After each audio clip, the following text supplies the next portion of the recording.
So, over the past few weeks, we've been talking about suffering and how it can benefit us in ways that we might not think.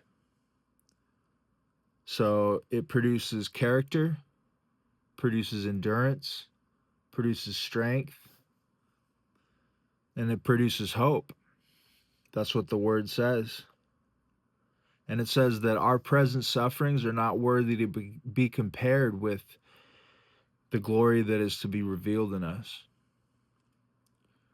So, while we suffer,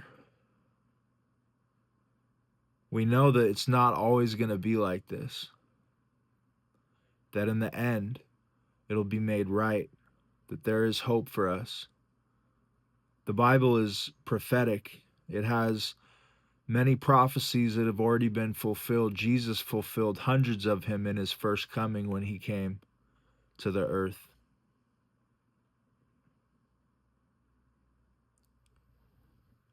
And there are hundreds more to be fulfilled, or several more. So we can trust that those future ones, in the fact of the new heavens and the new earth and the kingdom of God, the millennial reign of Christ for 1,000 years, where Satan will be bound in the pit of the abyss, that all of that is coming. We do not have this world as it is forever, and that gives hope. And it gives hope inside suffering, because we know that this what we have now is not all we get. Thank God for that too. So that's why this talk is called The Song on the Other Side. Lamentations 3:21 through 24 says, "This I recall to my mind, therefore have I hope.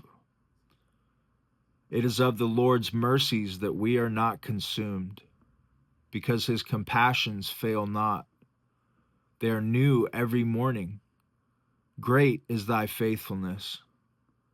The Lord is my portion, says my soul. Therefore I will hope in him." We have come in this series again to the book of the Bible that most preachers skip. Lamentations does not get read at funerals as often as the 23rd Psalm. It does not get cross-stitched onto pillows. It doesn't get printed on coffee mugs. And there's a reason for that. The reason is simple. Lamentations is the most relentlessly honest book in the Hebrew Scriptures about what it feels like when God's own people watch everything they loved burn to the ground and God does not stop it. The temple, the whole city, the walls, everything of Jerusalem being destroyed by Babylon. Jerusalem has fallen because of their sin. Jerusalem has, and we have a 70-week period. We are going to be, there will be a 70th week of Daniel, where there will be a 7-year period. The last week of the, which is can be compared to a year. The 70th week of Daniel is a year, in terms of the 70 years of Daniel is 490 years. And there's a time where 7 years there's a 7-year period where the great tribulation will come to this earth. Such has never been, and such will never be afterwards. And it will be a horrible time for the people on the earth. The Antichrist will sign a covenant with Israel. They will build a third temple. And in the middle of the agreement that the Antichrist makes with Israel for 7 years, the Antichrist will go inside the temple that they built and proclaim himself as God. And then they will start hunting people who will not worship him.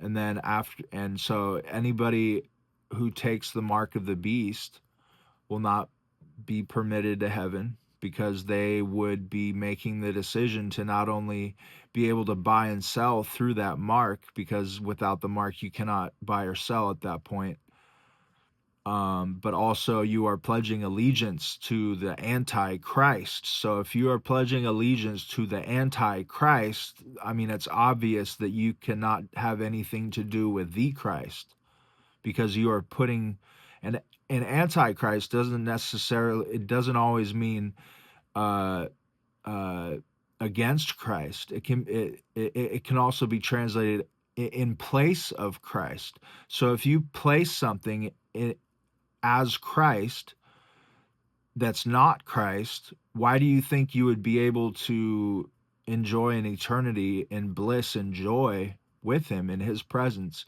And if you don't want to have anything to do with God, at the end of things, at Judgment Day, God will say, okay, have it your way. Have an eternity without me then, and send you to hell. I'm sorry, but hell is real, and I'm not going to act like it's not. It's a real place. There's a lake of fire that the angels are reserved for to suffer in. This is why this message is so important. The gospel is so essential, because people are dying. People are going to a place that is not good. They will suffer eternally, tormented, based on how they lived their lives in terms of different degrees of different things. Hitler will be totally different from somebody who cheated on their spouse. Somebody who cheated in gambling would be different than somebody who killed someone. So it's all in just degrees of punishment for that. Again, the lake of fire is real. That hell is a real place. Jesus talked about it almost more than he talked about heaven when he came the first time on earth.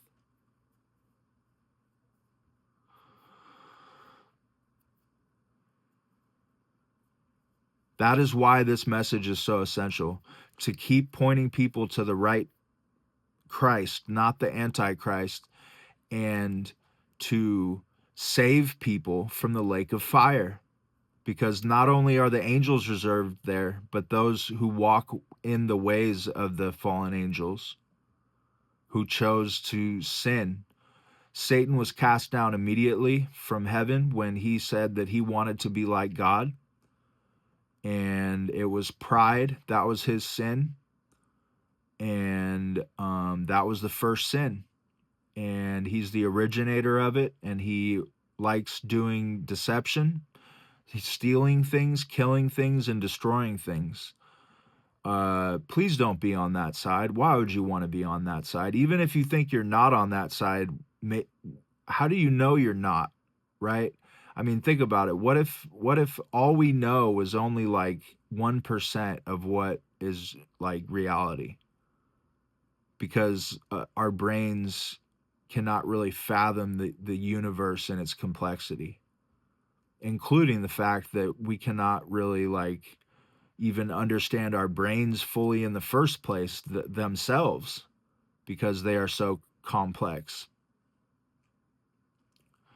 But the 70th week of Daniel is coming, where the rapture will happen. Before then, there will be a marriage supper of the Lamb in heaven with Jesus and us, his church, as the bride.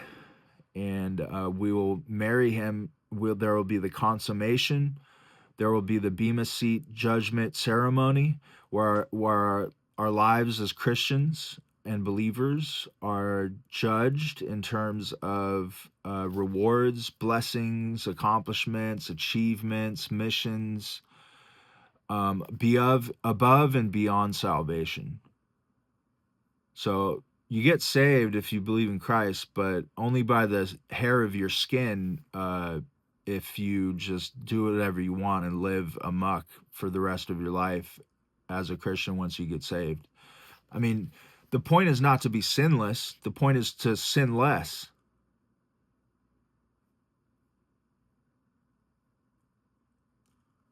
So the covenant people, the descendants of Jerusalem, getting back to the time that where Lamentations is set in. You know, the temple was burning down. The whole city of Jerusalem had fallen. The temple, the dwelling place of the living God on the earth, had been reduced to rubble by Babylonian attack and fire. The covenant people, the Jews, the descendants of Abraham, the nation through whom the Messiah was promised to come, they were being marched into exile in chains. So now what? What are they going to do now? Right? Where's their Messiah going to come from when they're imprisoned in another country and their city is demolished and they don't even know where their next meal is coming from? You know, children are starving in the streets. Mothers are eating things no mother should ever have to eat. And the man writing this book, traditionally understood to be the prophet Jeremiah, the Lord will lift up, literally is what it means, is not writing from a safe distance. He's writing from inside the wreckage. He watched it happen. He preached against it for 40 years and was hated for it. He told people in Jerusalem that it would happen, as it did, that Jerusalem would be destroyed. For 40 years, nobody listened to him. Same with Noah. He built the ark, and there hadn't been rain before, so they had totally thought he was crazy for building a boat. But as soon as the waters started flooding, they sure wanted to find Noah's ark, right? But only 8 people out of probably billions of people got saved. And there was so much corruption and evil and wickedness on the earth in those days that God said, I cannot stand these people anymore. I'm going to destroy them. But then one person caught his eye, and he was made pleased with him, and that was Noah, and a righteous man. And so he instructed Noah how to make the ship perfectly so that it would last the entire flood. He brought in the animals, pairs of animals, and now we descend from Noah, and Adam technically too, but also from Noah. And it says also, Jesus said that the days of the last, the end of the ages, which is what we're in now, because Jesus said the end of the ages started as soon as he ascended into heaven. And that was 2026 years ago, or 2000, maybe 1994 years ago, or whatever the number is, in 2033 and a half, because he was 33 and a half when he was executed. And after death, it would be, after death, it would be, the year would be 2000. So if we have waited 2026 years since Jesus ascended into heaven, how much more do you think he's preparing a place for us? One, and two, how much closer do you think we are to the end times, where he will come for his church in the air to meet his church and the previous saints of the past, and we will be with him forever in the marriage supper of the Lamb, the Bema Seat judgment, Olympic ceremony, where we get blessings and rewards beyond salvation based on what we do on earth as Christians. Our actions matter. They really do. They will be judged in the end. Every idle word spoken will be judged. Our lives are written in books. Every single action, thought, feeling, behavior, saying, what we say, what we do, what we don't do, what we cherish, what we don't cherish, what we master, what masters us. You know, there's different crowns for different rewards. There's one for mastering your flesh. There's one for evangelizing to the lost, winning souls and telling people about Jesus. and saving people through the word of Christ and being a vessel for that, shepherding his people, pastoring his people. And then there is two other ones that I can't remember right now, but you can look that up. They're the 5 crowns of the Bema Seat judgment. Just look that up if you'd like to know that. But getting back to what we were saying, Jeremiah was not writing from a safe distance. He was writing from inside the wreckage. He watched Jerusalem burn down. He preached against it for 40 years and was hated for it. And now that it had happened exactly as he warned, there's no comfort in being right. It's not like he said, "I told you so." It's a freaking tragedy what happened and what he's going through and what his people are going through. And the only thing that remained was ash. So we've walked through 4 sermons in this series, and we've not flinched from the dark. We sat with David in Psalm 22, forsaken on the cross before the cross existed. We sat in the silence of Psalm 88, the only psalm that ends without a single word of resolution.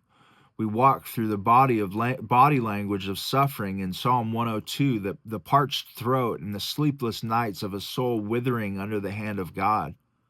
We stood at the door of the sanctuary in Psalm 42 and 43, asking why God's own house felt so far away.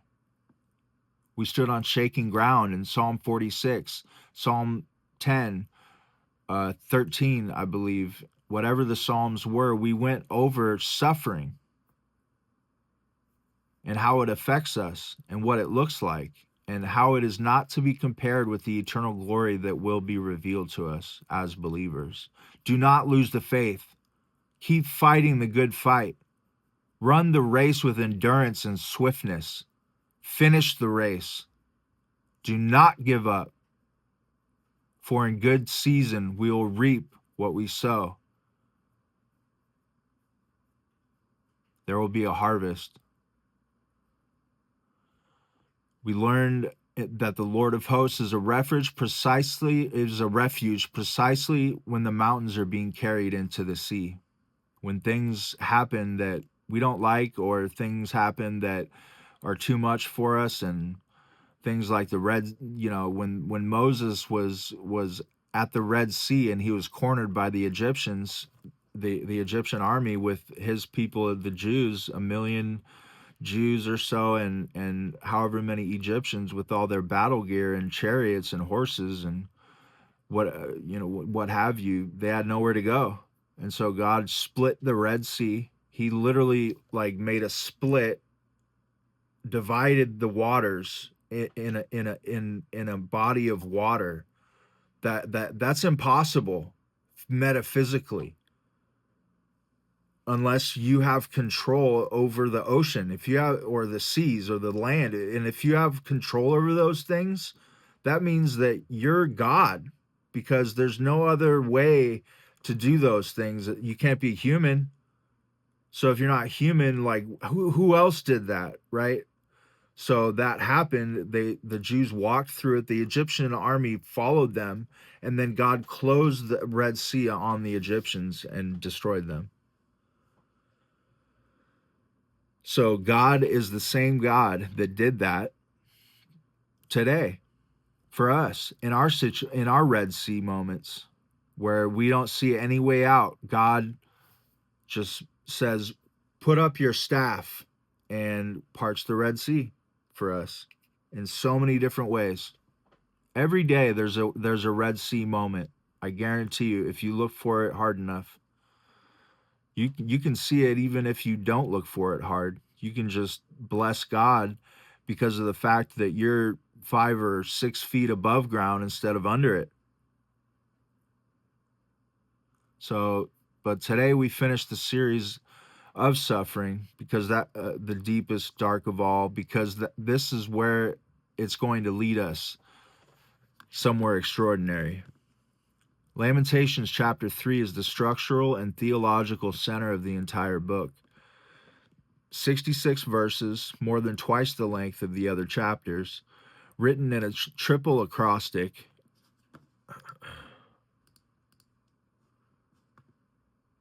which means a poem or a word puzzle or other composition in which certain letters in each line form a word or words.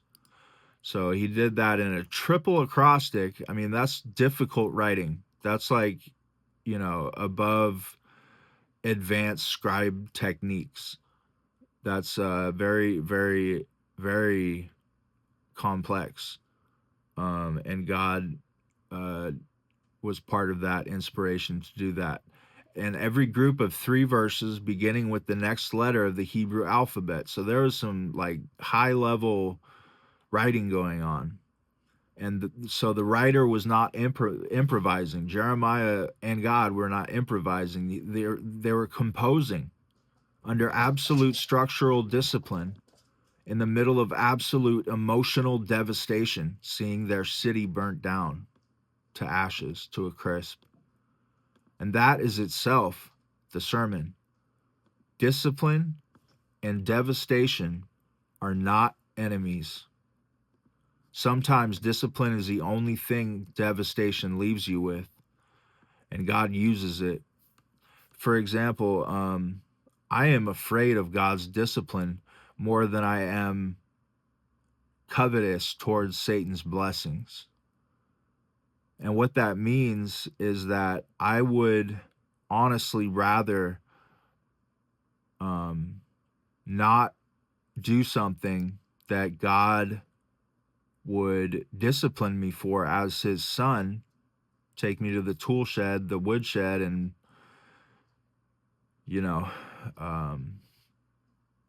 honestly, give me, it says to do not spare the rod from your child, to discipline your child, it says very clearly throughout the Bible to discipline your children. And that discipline is very serious and what it looks like. And I don't want that to happen to me as a son of God. And so I choose to try to obey God as much as I can. And again, it's not about being sinless.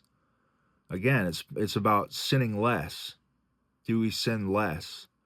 Do we make choices that are wise more?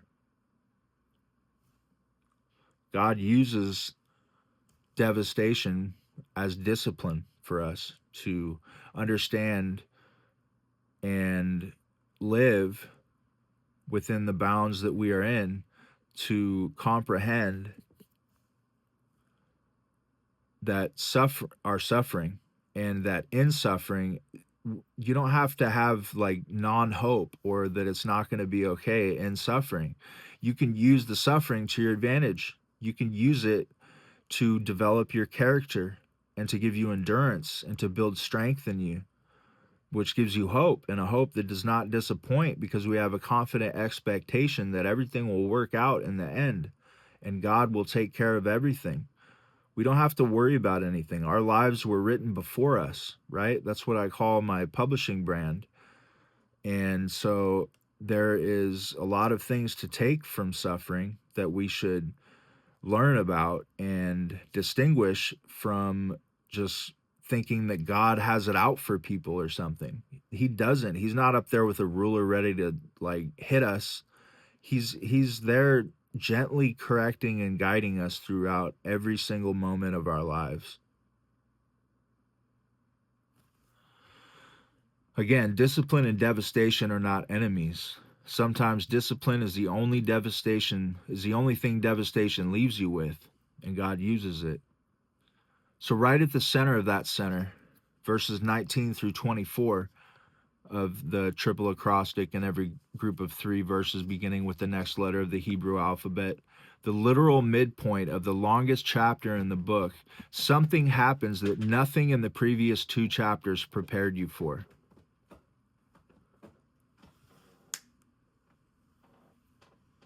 The writer remembers, and in remembering, he finds hope, confident expectation, not because his circumstances changed. They had not changed. Jerusalem was still rubble. It was still destroyed. The exile was still happening. The taking of all the people from Jerusalem and Israel to Babylon after they were conquered in war. The children were hungry still. The hope did not arrive because the facts changed. The hope arrived because the writer redirected his gaze from the facts to the faithful one who stands over the facts, God himself. That is the engine of this entire sermon and the sermon series, and what we're finishing in this series of Psalms, the Psalms of Suffering. And by God's, during these past few weeks, and by God's grace, it's going to be the engine of your life by the time we're done tonight.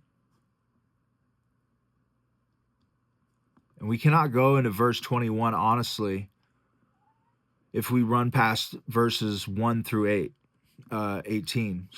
The temptation in preaching is always to rush to the resolution. Don't let me do that to you today, and don't let me do it to don't do it to yourself when you're suffering. You know, you can't expect that you're just going to continue suffering for the rest of your life in the same way that you're doing right now because you can't see what's going to happen to you in the future. That makes no sense. Why would you worry about something in the future that hasn't even happened yet? Mark Twain said, "I am an old man and have faced many troubles, most of which never happened." So it's all in our head. We get stuck in our head and think about the future, what could happen, and think about the past, what has happened and how it's affected things and how we screwed up and how we should have done this or not do that. It's not about that. What it's about is glorifying God, doing things that please him. We are on earth to please him so that when we get into heaven, he can please us. So the hope in verse 21 of Lamentations 3 only means something because of the horror in verses 1 through 18. If we skip the horror, we cheapen the hope into a slogan. We're not in the business of slogans in this pulpit. We're in the business of truth that has been tested in fire. So listen to how the chapter opens. I'm the man that has quote, "I'm the man that has seen affliction by the rod of God's wrath. He has led me and brought me into darkness, but not into light." Chapter 3, verses 1 and 2. The Hebrew word for affliction here is oni, a word that carries the weight of poverty, humiliation, and bodily distress all at once. English translations are much different than Hebrew and Greek and Aramaic. This is not abstract sadness. This is a man describing being beaten down, surveilled by his own pain, hemmed in on every side, hedged in. Verse 7, he has hedged me about that I cannot get out. He has made my chain very heavy. God did that. Verse 9, he has enclosed but he doesn't do it without reason. He does it for our good. What kind of father does not discipline his son and just lets him do whatever he wants? I mean, it's a father that doesn't care about his child. Verse 9, he has enclosed my ways with huge stones. He has made my paths crooked. The Lamentations writer is blaming God for his suffering when God does not do such things. He tempts no man. Yes, he brings light and darkness and creates good and evil, as Isaiah 45, chapter 45, verse 7 says, but that does not mean that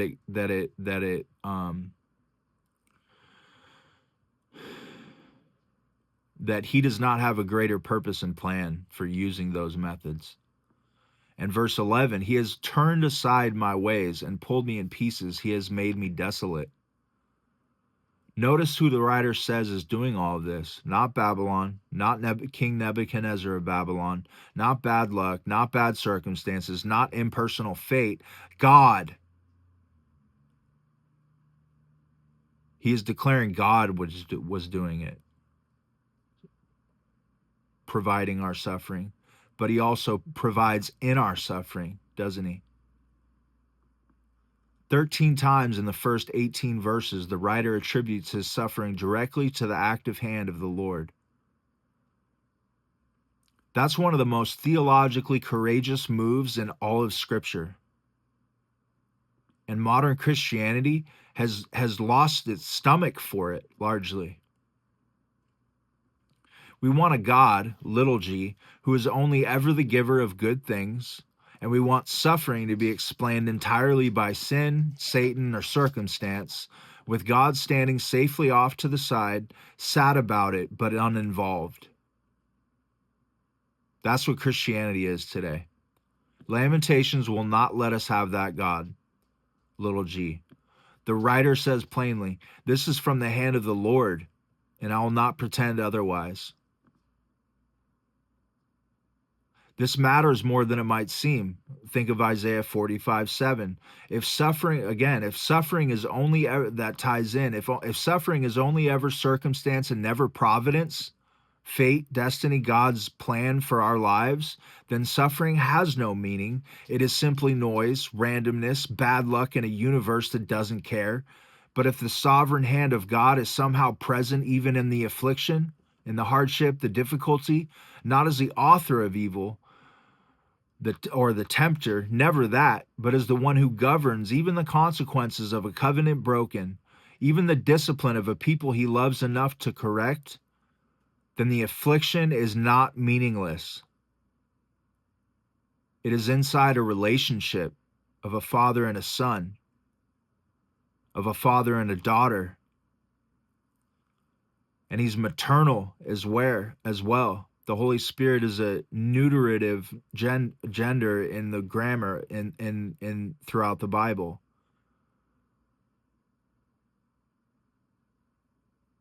God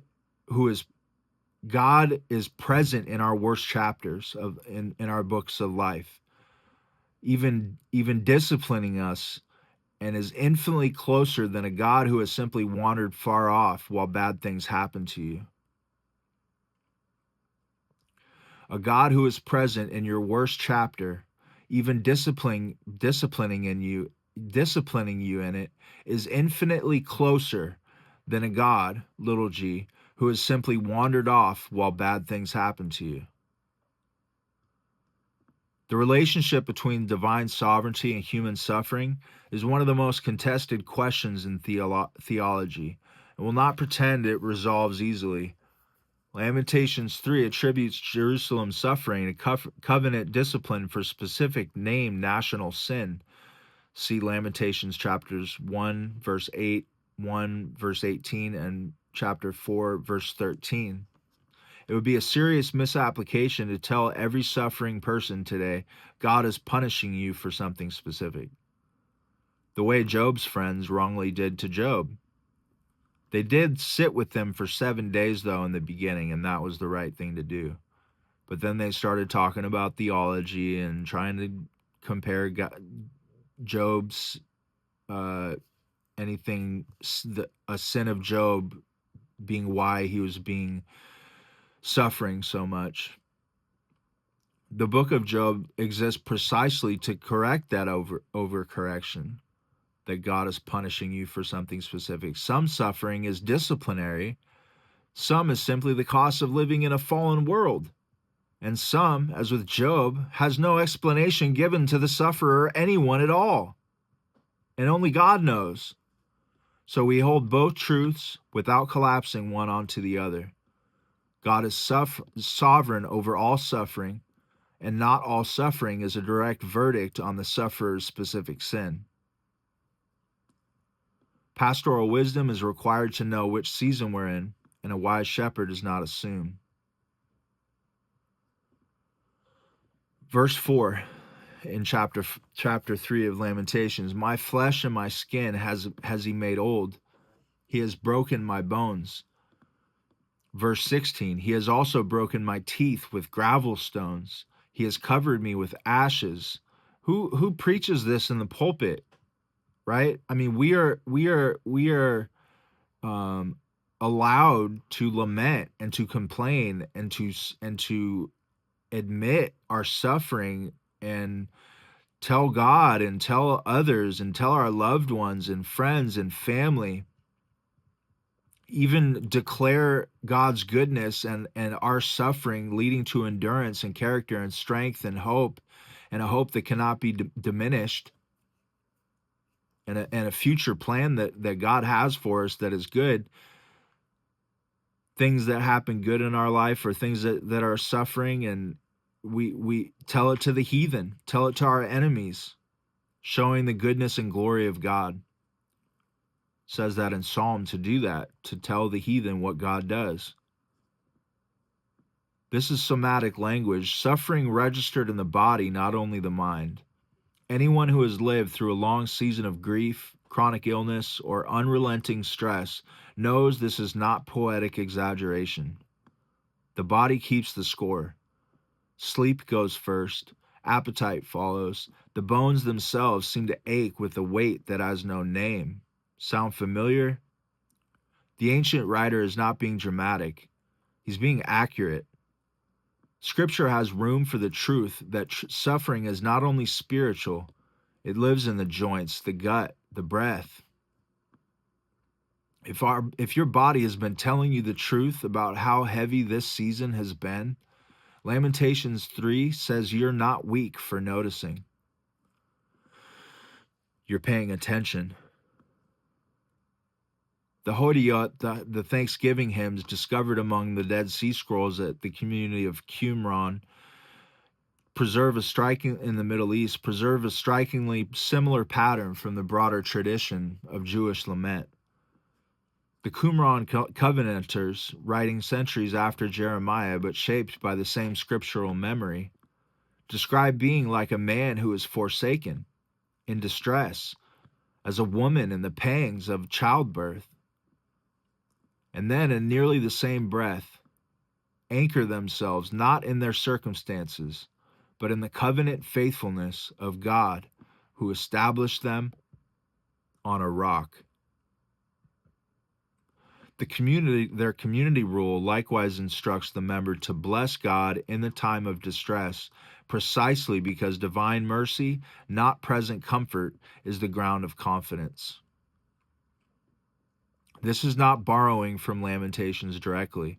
It's testimony to the fact that the move we are about to watch the writer of Lamentations 3 make was not a one-time accident. It became a pattern in the believing community that carried forward into the centuries leading up to the Messiah's, Jesus' coming. When the ground gives way, you don't manufacture comfort from circumstance. You remember who holds the ground, God. So now we get to the hinge of the entire thing, of the entire book of Lamentations. Verse 20, my soul has them still in remembrance and is humbled in me. Then verse 21, the verse this whole sermon turns on. Quote, this I recall to my mind, therefore I have hope. End quote. Stop here. Do not rush past this. Something has shifted, and it's critical that we see exactly what shifted and what did not. So what did not shift? Jerusalem is still in ruins. They're still completely destroyed. The exile is still happening. People are leaving Israel and being captured to be slaves in Babylon. The children described earlier in the book are still suffering, wondering where their next meal will come from. Nothing in the external circumstances of verse 21 is different from the external circumstances of verse 1. I want you to look at that and see that. If hope were dependent on circumstances changing, there would be no hope in verse 21 because nothing had changed. So what did shift? The direction of the writer's gaze. Verse 20 says, my soul has them still in remembrance, referring back to the afflictions just described. But then verse 21 pivots. This I recall to my mind. And the very next verse tells you what this is. It's not the affliction.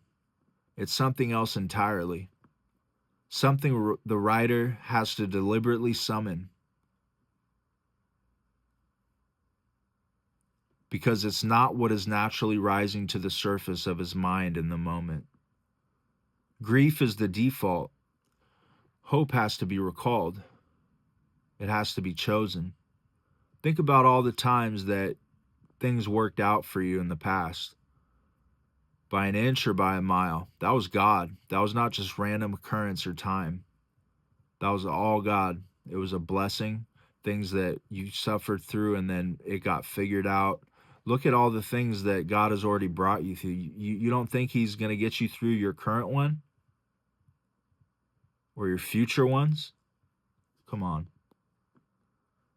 So grief is the default. Hope has to be recalled. It has to be chosen. That's the single most practically useful truth in the entire book of Lamentations. You need to remember what God has already done instead of complaining what you're going through. God sees what you're going through. He's not going to just do nothing about it. He's going to build it and make you a better person through it and get you to the other side.